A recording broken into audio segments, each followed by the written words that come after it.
Good afternoon, ladies and gentlemen. Thank you for being here. I have a brief statement from the President on the attacks in Mumbai today. Quote, "I strongly condemn the outrageous attacks in Mumbai, and my thoughts and prayers are with the wounded and those who have lost loved ones. The U.S. government continues to monitor the situation, including the safety and security of our citizens. India is a close friend and partner of the United States. The American people will stand with the Indian people in times of trial, and we will offer support to India's efforts to bring the perpetrators of these terrible crimes to justice. During my trip to Mumbai, I saw firsthand the strength and resilience of the Indian people, and I have no doubt that India will overcome these deplorable terrorist acts." End quote. Also, the President this morning placed a call and spoke briefly with President Karzai and expressed his condolences on the loss of his half-brother. With that, I'll take your questions. Just to follow up quickly on the Mumbai attacks, does the U.S. have any indication of what terrorist group may have been behind the attacks or any claims of responsibility at this point? You know, it's obviously quite early, and so I don't have any information on that. Okay. And then to move toward the deficit talks, since the White House hasn't outright rejected Senator McConnell's backup plan, can you give us a sense of how seriously the administration is taking it in terms of whether the counsel's office is reviewing it or OMB is taking a look, anything that would put it on a path where if you had to turn to that backup plan, it would be ready to go? Well, I don't know that the counsel's office is involved. I'm sure that OMB is looking at it. What we said yesterday is, and what the President said, is that we appreciate the fact that Senator McConnell's proposal is effectively an acknowledgement of what we have said all along, that there is no alternative to the United States honoring its obligations, that we cannot play a game of chicken with the full faith and credit of the United States government, and therefore there has to be some mechanism, no matter what happens, to make sure that Congress takes action to do that.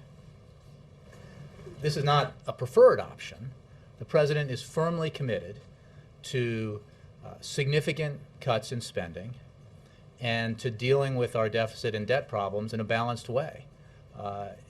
He's been saying every day in these negotiations, these talks with congressional leaders, and he will say again today, this afternoon when they meet, that as they essentially assemble the building blocks for a possible compromise in terms of cutting spending, reforming entitlements potentially, and obviously finding savings in the tax code, that bigger is better, that this is a unique opportunity to accomplish something significant on behalf of the American people. To really, I mean, it's an opportunity for a game changer, to put the United States on much firmer ground as we really get into the 21st century and the economic competition that confronts us. So we have said all along that we have to maintain the full faith and credit of the United States, and that we will do that, and we have taken congressional leaders at their word that they intend to do that. Senator McConnell's plan proposal is an acknowledgement of that the linkage that had existed in the past is not viable because there is no alternative, but it is not the preferred option. But since it's unclear how we get to the bigger deal that the President wants... Well, you get to them through negotiations. Well, it's unclear how those negotiations end up in a bigger deal at this point. Are we at a point in the process, though, where we should expect to see more backup plans come out? Do you have any indications from the Hill that there are other backup plans? Well, I'd let members of Congress speak for themselves in terms of proposals they might be working on. I'm not aware of any in terms of backup plans, but the conversations, negotiations, deliberations that are underway, and both in the meetings here in the White House and obviously in other meetings and conversations, are about trying to find, to solve a real problem here, which is the need to get our deficits under control, to reduce spending, and to deal with our long-term debt issues. So, that is the focus of the conversations. The fact that there is no alternative to raising the debt ceiling and to honoring our obligations, to paying our bills, essentially, bills that were run up in the past, is obviously one that we share. I guess finally, Senator McConnell's plan looks like these type of short-term incremental plan that the president came out earlier this week and said he would not support. So if you have to go in that direction, is this a flip-flop on his position? Well, first of all, we have said that we appreciate the recognition and acknowledgement that the proposal puts forward about the need to, under any circumstance, maintain the full faith and credit of the United States. We have not discussed or analyzed the components of the plan or endorsed it in its particulars. Again, because this is a fallback, backup option, is not the preferred option. We believe the American people expect us to do something about reducing spending, getting our deficits and debts under control. The president's made it very clear that he is willing to compromise to do that, to take difficult steps, make difficult choices, take heat from his party as necessary to achieve something that the American people expect him to achieve and expect their leaders in Washington to achieve. What I think the president made clear is that we are the United States of America. We are not. We should not be engaged in, raising every 6 weeks, 8 weeks, 3 months, 6 months a question about whether or not we're going to meet our obligations. So, that still is his position. Sir. We've been hearing all along from Secretary Geithner and from other administration officials that there was no plan B, no contingency plan if the debt ceiling was not raised by August 2nd. But now we're hearing from Fed's Chairman Bernanke in his testimony today that, in fact, they are prioritizing that the Let's be government clear. debt would be the first item. What we made clear is that there is no there's no plan B, and that there's some sort of way to fix the fact that we would be in default. The fact that you have to deal with the consequences of being in default, and that you would have to make heinous choices about which bills you would pay, and you have to prepare for that as a matter of due diligence, doesn't mean that that's a plan B for solving the problem. It's not solving the problem. It's dealing with the consequences of a catastrophic decision not to maintain the full faith and credit of the United States government. But the administration is, in fact, preparing a contingency plan with specific priorities if this comes to pass. Not that I'm aware of. It's a big government that and again, the Fed is an independent organization. But the point is not, that there is some alternative to that we can make the problem of default go away through a plan. There is no alternative. You either honor your obligations or you don't, and if you don't, you make terrible choices about which bills you will pay and which you won't. And Bernanke also added his voice to warnings that a default would be a huge crisis. The country could lead to a downgrade of credit ratings, higher interest rates. Does the administration see the potential for his voice being added to add pressure to the Republicans to give some ground to negotiations today? Well, look, I think that goes back to what I said before. Leaders of Congress, including the Senate Minority Leader and the Speaker of the House and others, have said on numerous occasions that we have to honor our obligations and not go into default. So, and that there is, paraphrasing, there isn't an alternative here. So, we welcome the vocal recognition of that from anyone who has a credible voice, to remind people, because they're obviously moving from the leadership to rank and file members and others. There are some who seem to believe that this is not a serious and consequential situation that could potentially make the recession that we went through in 2008 look minor by comparison, depending on the kind of consequences that could ensue after a default. Again, let me step back. That's all hypothetical, and we don't believe it's going to happen because we believe that this is the United States of America, and the leaders of Congress, as well as the president, will do what's necessary to make sure that we fulfill our obligations and that we do not default for the first time in our history. Jake. Congressman Cantor, the majority leader, is suggesting that President Obama should make the changes he's willing to make to entitlement spending public, that the Republicans voted for the Paul Ryan plan, which is a very public way to get it, to express what they think should be done for Medicare. And that the suggestions he made, Cantor made, were released earlier this week,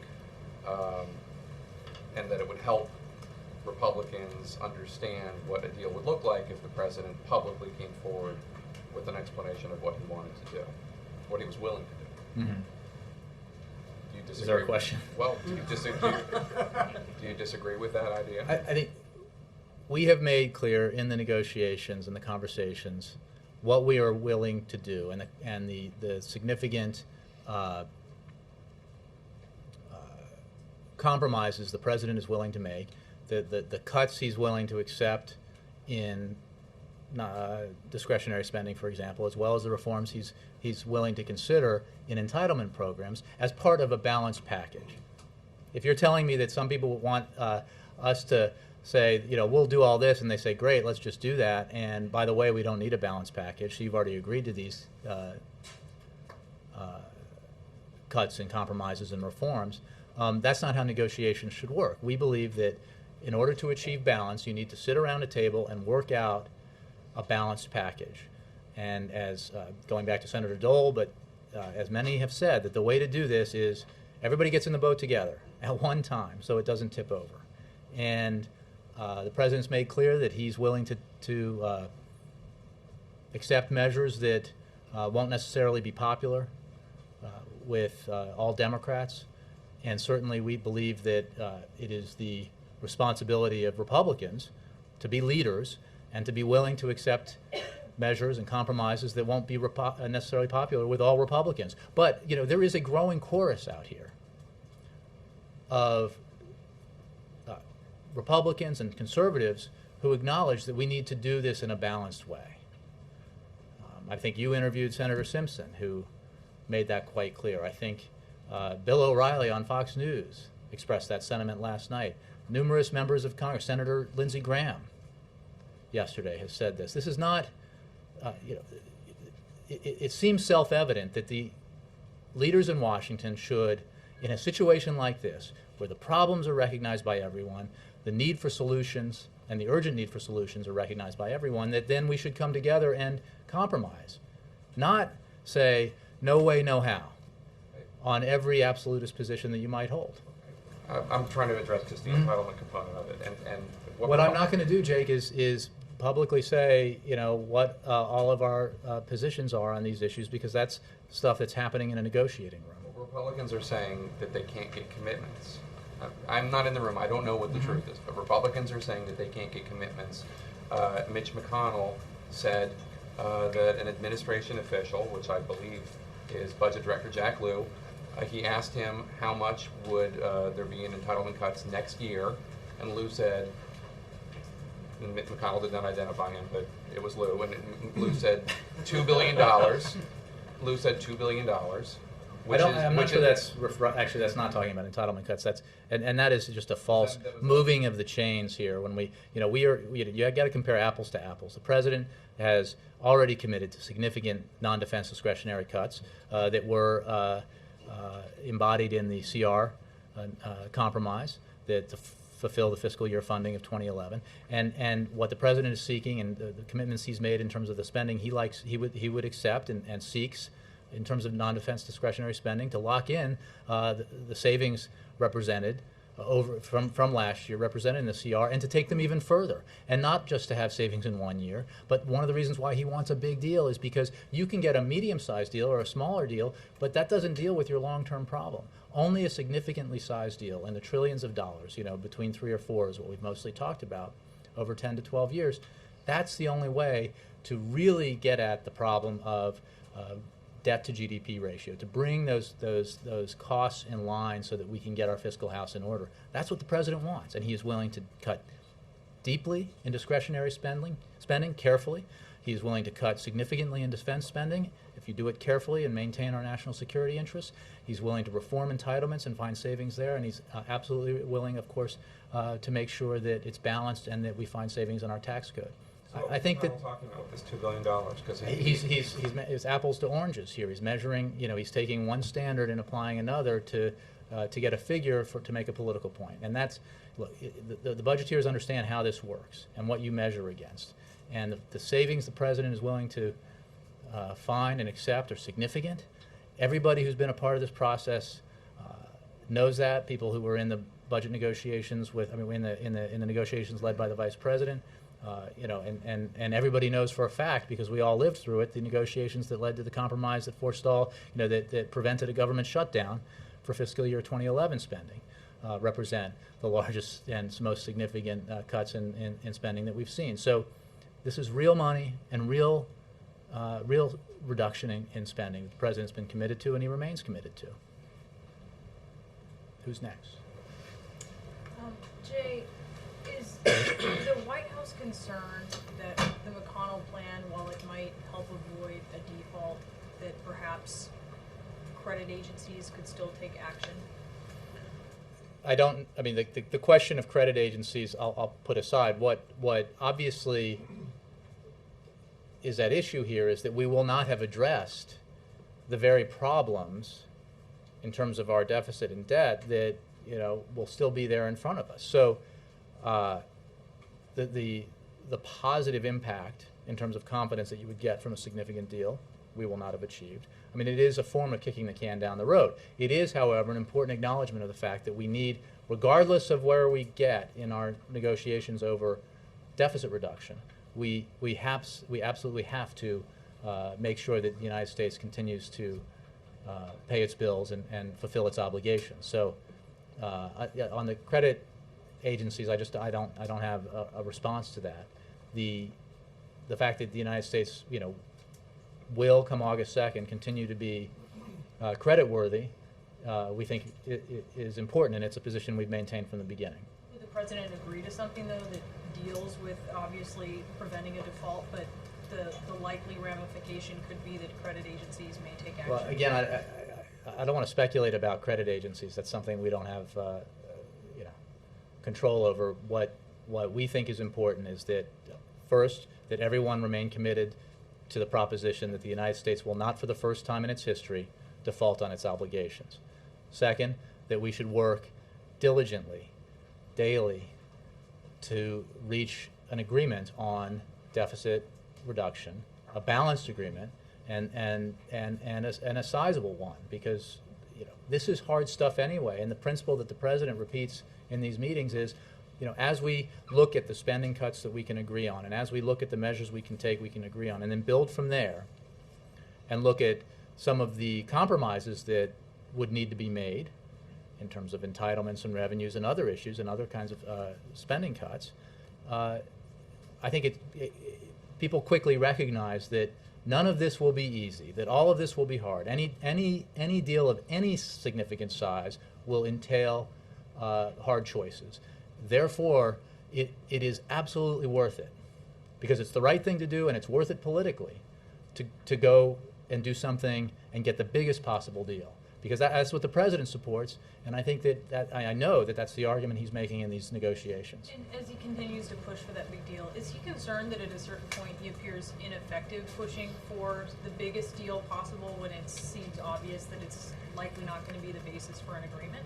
Well, first of all, I didn't see you in the room, but I wasn't aware that you were as knowledgeable about how the negotiations are going as you seem to be. The fact is, we remain confident that we will get an agreement that reduces spending, that cuts the deficit.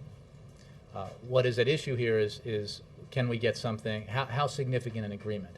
And he is absolutely confident that it is the right position to take to push this process forward to get the biggest possible deal. But it's no secret that he's still pushing for a bigger deal than seems likely, or that Republicans have ruled out. So is he concerned wait, the Republicans haven't ruled out a big deal. They have ruled out they have made a lot of declarative statements about what's acceptable and unacceptable, even though an increasing number of people have, even Republicans and conservatives have taken opposite positions. But, if you're saying that they've said compromise is impossible, I just don't think that's, in the end, the truth. Not pushing for the $4 trillion. And the president continues to push for the largest deal possible, an indication that he's pushing for the $4 trillion, even though it seems unlikely. Well, he's pushing for the largest deal possible. He thinks that $4 trillion in a balanced way, would be the best possible outcome. There are obviously other potential outcomes short of $4 trillion, but the bigger, the better. If it's balanced and it's considered, and it makes significant cuts in domestic spending, significant cuts in defense spending, but ones that allow us to protect our national security and allow us to invest in ways that will continue to grow the economy and create jobs. And so he's absolutely pushing for the biggest deal possible. Can we have TV cameras in the top of the meeting today? We are doing a photo still spray today. I would remind you that the last time we had TV cameras in the meeting, it was less than 3 hours after the president had given a press conference, and people shouted questions at him, including people who had just had questions in the press conference. So, the purpose of the meeting is not to create a circus, but to negotiate. So today we're doing stills only. Yep. Questions or a circus? Are you telling us we can't ask questions? He asked questions. He did a 70-minute press conference last week. He had a 45-minute press conference 3 hours before people walked in, and created. Exhausted everything that we. No, the president will certainly take questions again, but we have, they have work to do. So this isn't a matter. This isn't matter. To say that we can't ask questions. I'm not when we saying go that, in there Chip. with a You camera. had questions that day. And we're not allowed. And he to ask took more- 70 minutes more of questions the day before. You certainly are. I'm just saying we're just going to do a photo spray today. Still photo. Well, it's an absurd reason to say that because we ask questions, you're not going to allow cameras in there. So. He's perfectly capable of ignoring our questions. He does it all the time. I mean, does it hurt? Yeah. But anyway, I think it's anyway. I appreciate your opinion, Chip. Could you tell us how the meeting went yesterday generally, and is the president surprised or concerned that John Boehner seems to be pulling back and giving the lead position to Eric Cantor, who seems far less inclined to compromise? The meeting yesterday was constructive. It allowed participants to exchange different views about how we can build on the cuts that we can agree on and how we can get from small to medium to large. And that process continues today. In terms of the president is working with every member of Congress who's in that room. The president's team is working with every member of Congress in that room, and that includes obviously the speaker and the majority leader. The issue here is not about personalities. It's about doing something for the American people that needs to be done, but isn't necessarily easy and requires compromise. So. But Cantor has made very clear he's less inclined to compromise. So does that change the tone in the room away from compromise? I would simply say that what we've said all along, that this is not a time for maximalist positions or we won't do this, no way, no how. That's really not an option. If your goal, the stated goal, the primary objective since the midterm elections that we've heard from Republican leaders and rank and file members is we need to get our spending under control, we need to reduce the deficit, we need to deal with the long-term debt. There is a vast collection of comments and analysis that says the best way to do that, and this is vast, I mean from a broad political spectrum, the best way to do that is to take a balanced approach. Significant cuts in defense, in non-defense discretionary spending, significant cuts in defense spending, significant savings and entitlements, and significant savings from the tax code, plus interest, and that's how you get something big that is done in a way that does not upset the apple cart and does not shift the burden entirely on one sector of society, seniors, for example, or disabled children or their parents. So everybody ought to share in the sacrifice here.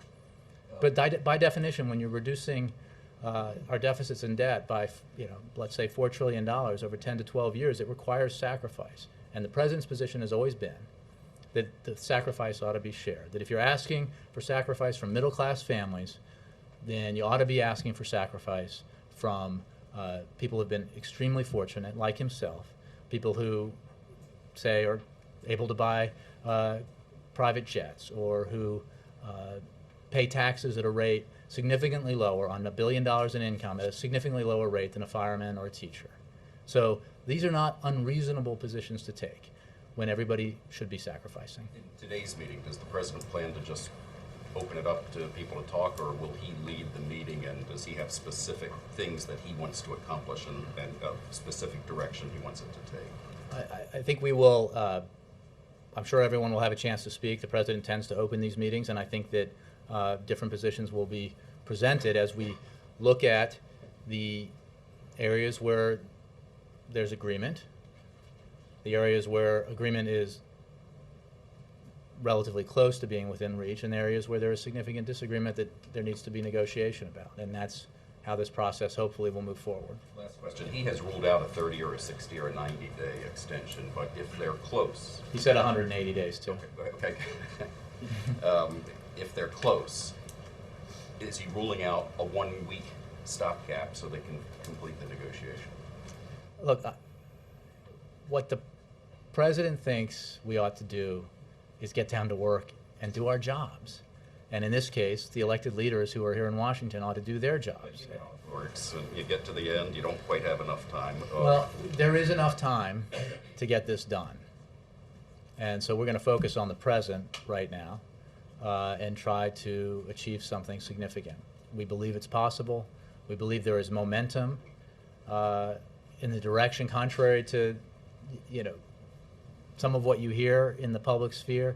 There is momentum towards achieving significant deficit reduction in a balanced way, and not to grab hold of that and try to reach something significant would be a failure of leadership. So the president believes very strongly that that leaders need to lead, that in that room people need to say, this is not about politics, this is not about comparative advantages in next year's election, it's about doing what's right, and we ought to do that. Yes, Mike. Jay, any regrets here at the White House about expanding the group that's in these meetings every day? I mean, by expanding the group, you obviously have more strong Greater personalities. diversity of opinion, you might say. Strong personalities in the room that, go on camera and say some tough things sometimes that I'm just wondering at this point after these daily meetings whether you kind of wish maybe it was a smaller group. Well, it's important to recognize that anything that's going to be passed by Congress needs to have been worked through with and hopefully sanctioned by the leaders of Congress, of both parties. That's the optimum situation that you hope for. So, no, we don't have any regrets about bringing in the leaders of Congress from both parties into these negotiations. It was true and will continue to be true that there are obviously, in terms of getting into the nitty-gritty and moving this process forward, there are regular and constant discussions at a high level, staff level, as well as sidebar conversations between different members and between the administration and lawmakers. I mean, that's how this thing, a Washington negotiation moves forward. So, but we believe these meetings have been worthwhile, and that's why we're having another one today. Is the idea of having Leader Pelosi or Senator McConnell in the room, because you're also thinking you're going to need votes from their constituents in order to get a deal through? I think it's fair to say that there is no significant achievement that can emerge out of this that will not require votes from Democrats and Republicans in both houses. Some on Capitol Hill have suggested talking about Social Security checks yesterday was a scare tactic. You guys have a response to that? Well, I think best to look at the interview or read the transcript rather than react to what some people might be saying about the interview. The president was asked a question and he answered it honestly. As I was saying earlier, I think in response to questions that Julie had or Matt, that our position, the president's position, has always been that we will not get to that point because Congress will do the right thing, and the United States will not, for the first time in its history, default on its obligations. So, but it is simply a matter of fact that when you have a $1 in obligations and you only have 60 cents in your pocket, you got to borrow 40 cents in order to meet those obligations, but your authority to borrow that 40 cents has been eliminated, that you are then in a bind, and you have to make choices about how and where to apply the 60 cents you have in your pocket. So, but we do not believe that will happen, that outcome is what awaits us, because we believe that leaders will take the right actions. Mike. Hi, Jay. You mentioned that there's momentum in the talks. can you give us a fuller idea of what you're talking about? How is I mean, I don't want to suggest that we're like a boulder rolling down the hill here, but it's momentum. How is this meeting going to be different than Sunday's meeting, Monday's meeting, and Tuesday's meeting? Well, every meeting is different, and they move. I think it's one of the things that I think is worth repeating that I mentioned, I believe yesterday or the other day, is that remember that a lot of the members here were not participants in the regular meetings that the Vice President presided over, and have not been engaged at the level of detail that they are now engaged in. So some of this was, involving the leaders at the level of detail that's necessary to make decisions. So that I'm not saying it's all been sweetness and light, but it has been productive, and it has moved forward, and it has been clarifying. The information has been shared that has been new information for some members, and positions have been explored that help, I think, everyone in the room understand what's possible and what's desirable in terms of going for something big rather than something small. So, I think that'll be the case today. Progress, maybe not, shout from the rooftops success in one meeting, but progress. But the immovable object in all of this is the question of revenues, is the House Republicans, fiscal conservatives among them, what you might call their intransigence, what they might call their resolve in saying we will not be raising taxes, period.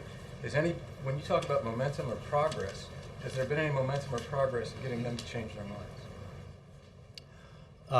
There is, we think, an increasing recognition within the broader community here that a balanced approach is the right approach, that we can't achieve significant deficit reduction and long-term debt reduction if we don't do it in a balanced way, and that you are hearing voices on all sides express this opinion now, and hopefully that sentiment will be infectious and spread, because we think that it is the right approach, and we think that it's really important for everybody in that room and broadly within Congress and Washington to sort of say, to address themselves not to the most vocal activists in the Republican Party or the Democratic Party. Those are important, no question. But to remember what the broader purpose is here, which is to move the country forward, to grow the economy and create jobs, to take some of the massive burden that deficits and debt placed on our children and grandchildren and lift them. And that requires addressing not narrow audiences, but broad audiences. And broadly, the American people expect their leaders in Washington from both parties to come together, compromise, accept that they will not get everything they want, because that's the system that the Founding Fathers created for us, and do the right thing. I mean, it's not easy. It involves some political pain. The President's made that clear for everybody, but we have to do it. And finally, can I ask you to clarify? Mm-hmm. There's no reporters allowed in today's meeting because reporters misbehaved? No, look, we, as you know, we have had, different meetings have different levels of access, and we do it on a case-by-case basis. We have had, the President's taken questions quite a lot lately, as you know, and so he's not taking questions today. He may tomorrow, or he may later. But today we're just doing a still spray, which is not unprecedented. We've done still sprays in a lot of meetings. Your earlier comments, it sounds like you were punishing. I was making the point that that if this were an issue of we just need B-roll, right? That wasn't the case.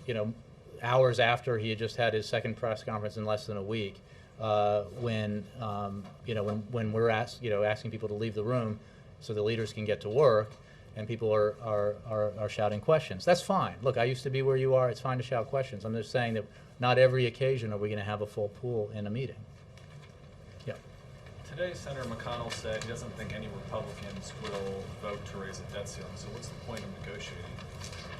I didn't see him say that no Republicans will vote to raise the debt ceiling. I don't think any Republicans will vote to raise the debt ceiling. To Laura Ingraham.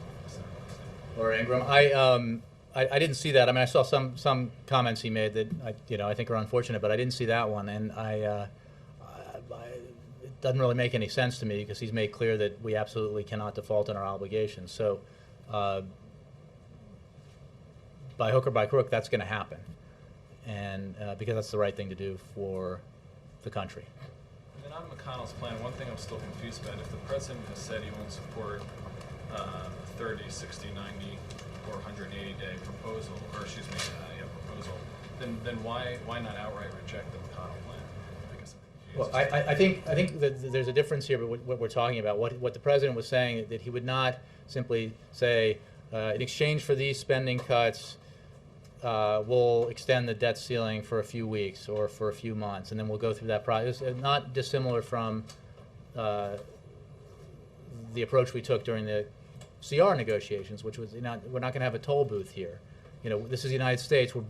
We're a more sophisticated and better country than that. We ought to get to work and do our work and get it done. And that's the president's approach. This is the proposal that Senator McConnell outlined is different in its particulars from that scenario that we were talking about both during the CR and the president was referring to in terms of we're not going to do this every few months. It is not, let me be clear, while we think it's important that Senator McConnell has acknowledged that under no circumstances should we default on our obligations, would not be a satisfying outcome to us just to have that, because we think this is a unique opportunity to do something significant on deficit reduction, and that was, after all, the whole point.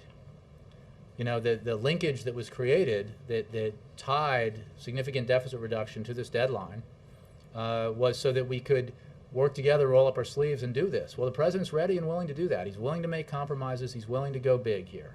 And he thinks that's what the American people want. He's willing to take heat to do it, and he hopes that's what will happen. And just one other question. Senator McConnell also said that, I guess, this issue and how it turns out is a referendum on the president. Do you guys agree with that? I just think it's unfortunate to view this through a purely political lens.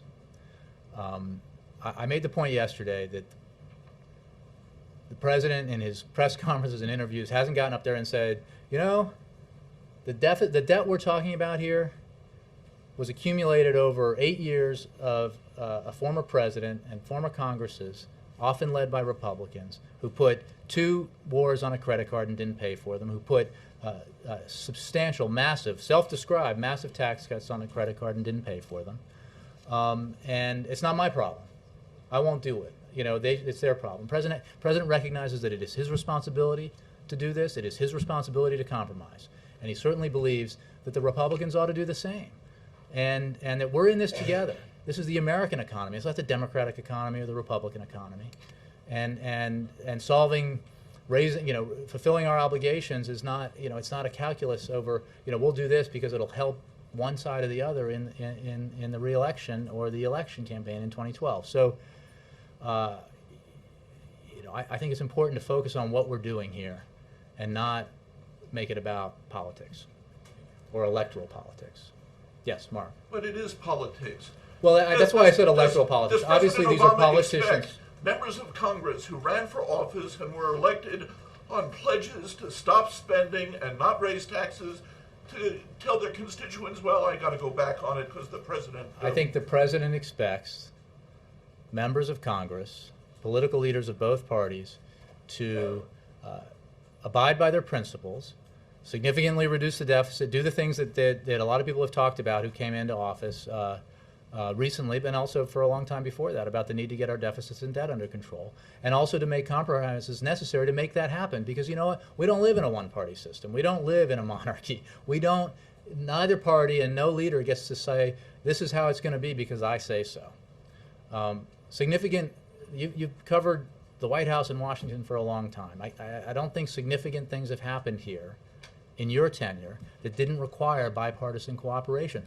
Ronald Reagan, who is honored by conservatives and Republicans for his service as president, and in particular because he was committed to reducing spending. The fact is he made he accomplished a lot working with the Democratic Speaker of the House, and in those compromises that he achieved, He didn't get everything he wanted, and he actually significantly raised revenue on a number of occasions as part of an overall package to reform Social Security or tax reform. That's the kind of compromise we're talking about here. Bill Clinton and Newt Gingrich, nobody got everything that he wanted in those budget deals that they eventually achieved. But what they did do was put the American economy on a path towards budget surpluses that at the time, when Bill Clinton left office, looked like they would last for a very long time, as far as the eye could see. And again, I don't think either of those leaders would say that he got everything he wanted out of that. But they compromised, and they did it, and they did something significant that was good for the economy, that during that period, I think more than 20 million jobs were created. This was good for everybody, regardless of political party. If closed-door talks aren't bringing you a breakthrough you want, maybe open-door talks might be the way to go. Well, we might, perhaps. Let's see what's going on in there. Perhaps. I think that as well as I do that these are, this is difficult, and one of the reasons why when we talk about, and leaders of both parties have put it in these terms, that you have to get in the boat together, is because that it's hard to get this done because of the differing opinions, and that it requires approaching it this way so that we can get in the boat together and it doesn't tip over. But I'm open to ideas and suggestions for how we get from here to there. Jay, the last few sessions of the talks have been devoted, at least in part, to taking stock, going over the Biden talks, and finding out where there is agreement both sides. Mm-hmm. Can you tell us how much does that add up to in terms of the agreements on both sides? More than a little and less than a lot. Can you try again?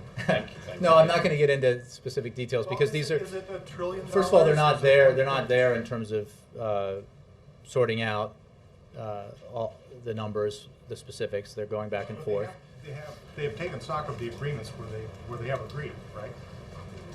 Right, but I think it's important to remember that these attached to those. there are dollar numbers attached to those, but these break down into component parts. And one thing that the Vice President said at the beginning of every meeting that he had in those negotiations, as well as in the middle and at the end, nothing's agreed to until everything's agreed to. So it's not like you can simply say, oh, well, we agreed on all that, and since we don't agree on the rest, we'll just take that.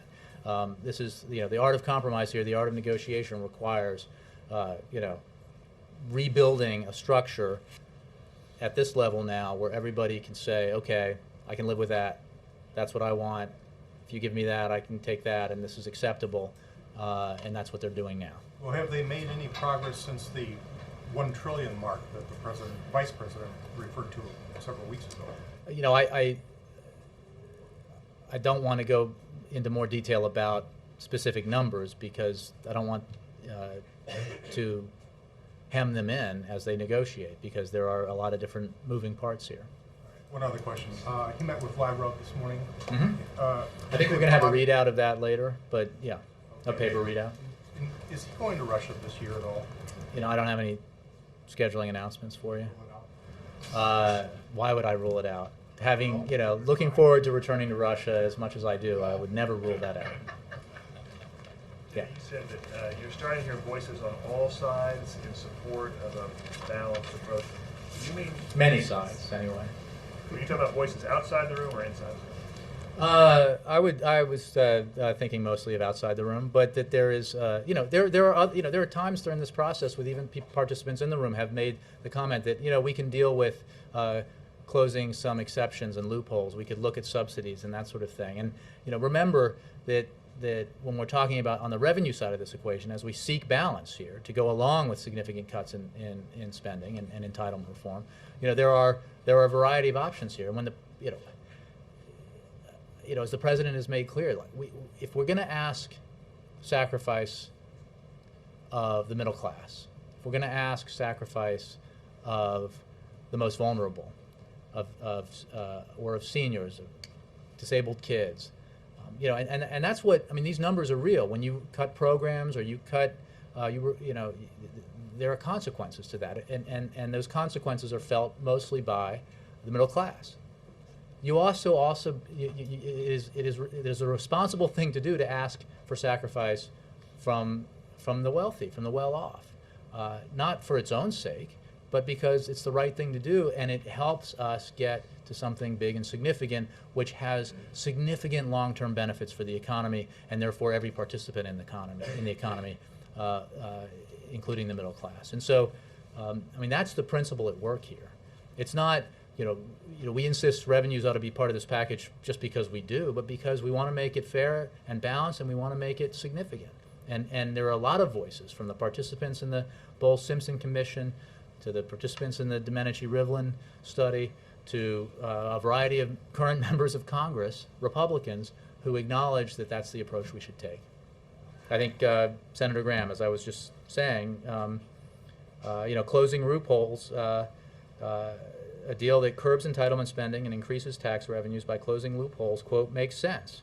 That way you don't raise tax rates, but you do generate new revenue by closing loopholes.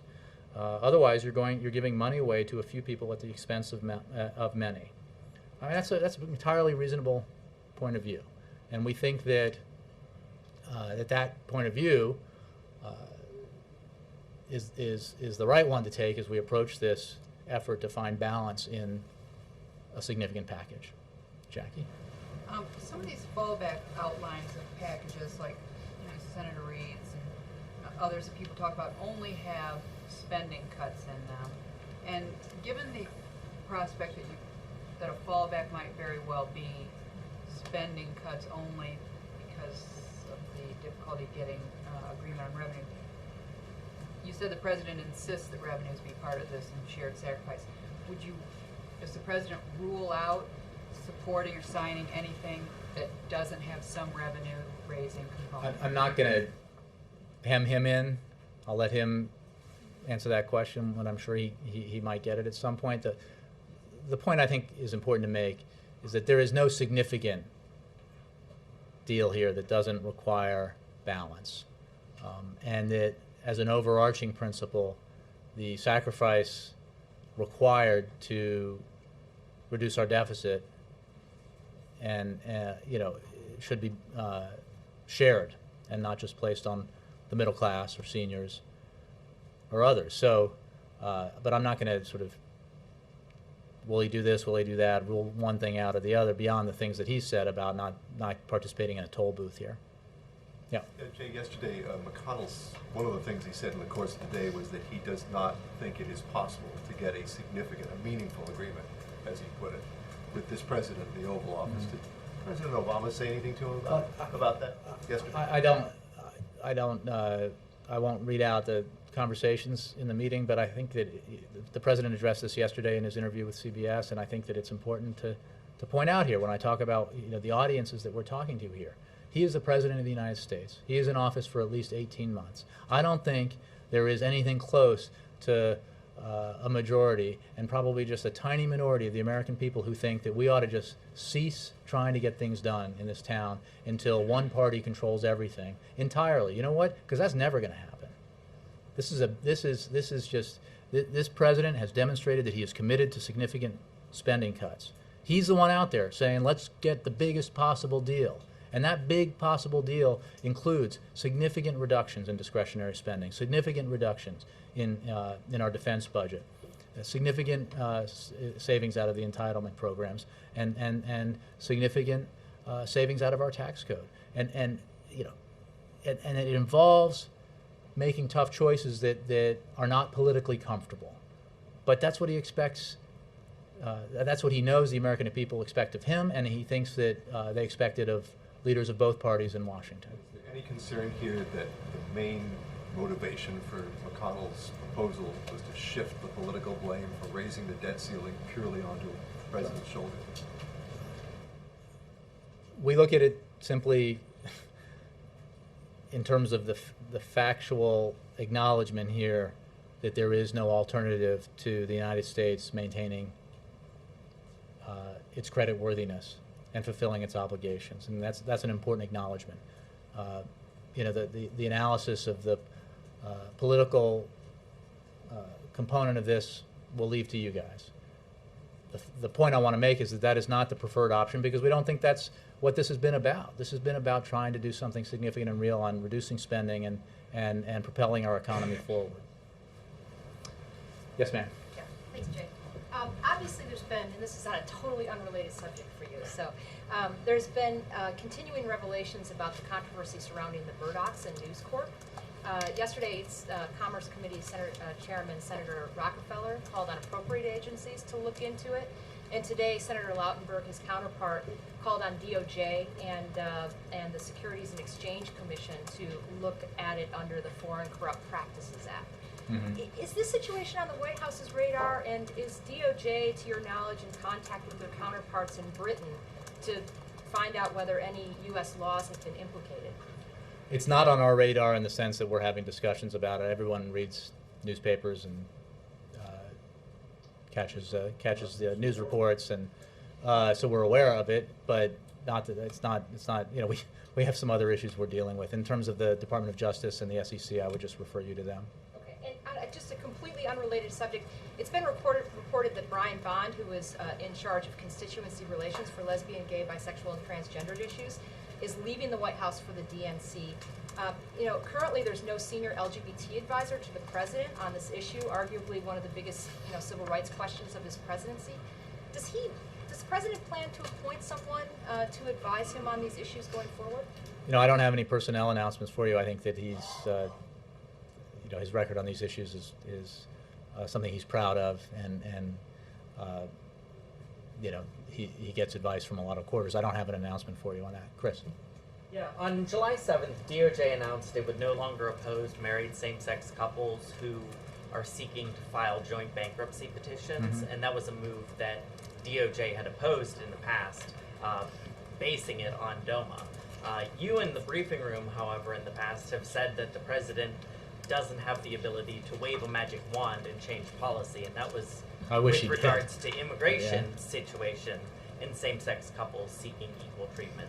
Can you explain what the difference between those situations is, and also whether or not the president supports DOJ's decision to allow same-sex couples to file joint bankruptcy petitions? You know, Chris, I honestly haven't talked about this with him in terms of that specific decision by DOJ, so I would have to refer you to that. I think the overall principle that he doesn't have a magic wand, although some of us wish he did sometimes, maybe this week in particular, to make things happen is just a statement of fact. So, and there are processes that involve legal analysis and decisions that obviously are handled over at the Department of Justice. So I just don't have any more information for that on you. But the president has said that until there are final court rulings, that he expects DOMA to be enforced.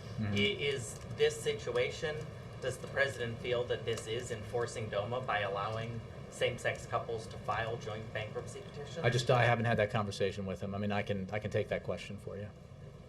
Kristen.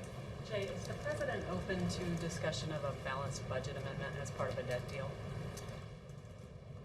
The president believes that we do not need to amend the Constitution to cut the deficit. We need to get beyond politics as usual and find bipartisan common ground.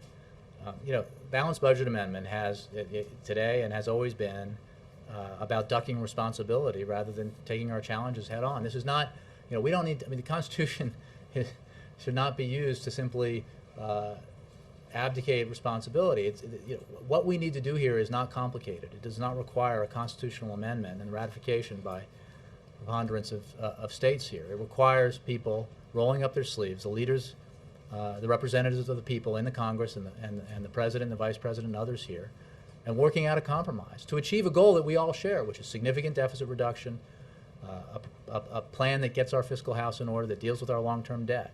It is something we can do.